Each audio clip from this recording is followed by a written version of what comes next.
On a d'ailleurs récemment rencontré Max Pacioretty pour qu'il nous parle de son parcours vers la LNH.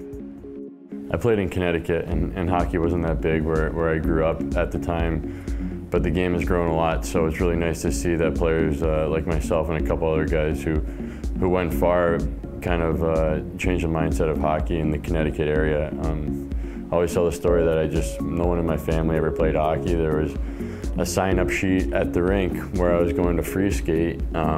They needed extra players to play, and we signed up, and you know, it just took off from there. My first memories are my best. You know, my first game, my first shift ever in my life. I didn't know any of the rules. I didn't know anything, and I took a tripping penalty, and I didn't know what a penalty was, and the ref had to pick me up and carry me to the penalty box and place me in, and I actually still remember it. It's kind of funny. I went to the Pee Wee tournament. That's obviously, I think, everyone's favorite memory from a hockey tournament. You know, the tubing and the Chateau Frontenac and the toboggan, just like all the top players in the world, I think, at that age group are there, and it was just a lot of fun. You know, it's the first time staying with the Billet family and kind of getting a glimpse of what that's like. So that's when you kind of feel like big time at a young age.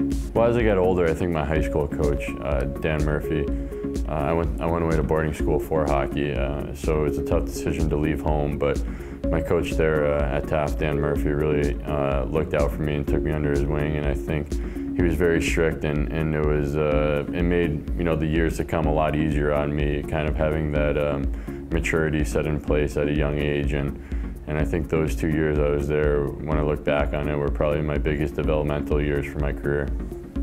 You know, I was always the smallest kid on my team, believe it or not. I was tiny. My first shift of high school hockey, my dad was trying to convince me to wear football shoulder pads because I was too small, and he said, "You're going to get hurt." And sure enough, my first game, I broke my collarbone and ended my season, and he wasn't too happy that I wasn't wearing the football pads, but my dad always said, you know, stick with it, you're going to grow, you're going to be a late bloomer, and that's exactly what happened. One year I gained like 80 pounds or something and grew, you know, like 7 inches. So that's what happened. I was a late bloomer, but I was always the smallest kid on my team, and I remember being frustrated very often, and my father was always in my ear saying, you know, stay patient, you know, your time will come.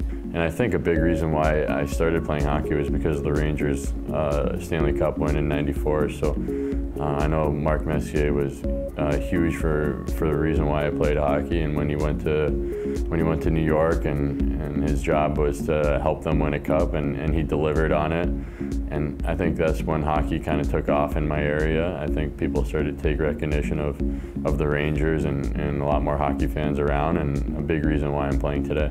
Worry about the process, and the results take care of itself. And for a kid, you shouldn't be worried about, you know, the next year or the next team you're going to play on, or you know, what challenges lie ahead. I think just focus on that day, you know, have fun that day, and work on your game as much as possible. And if that keeps adding up, if you keep having that same approach day after day.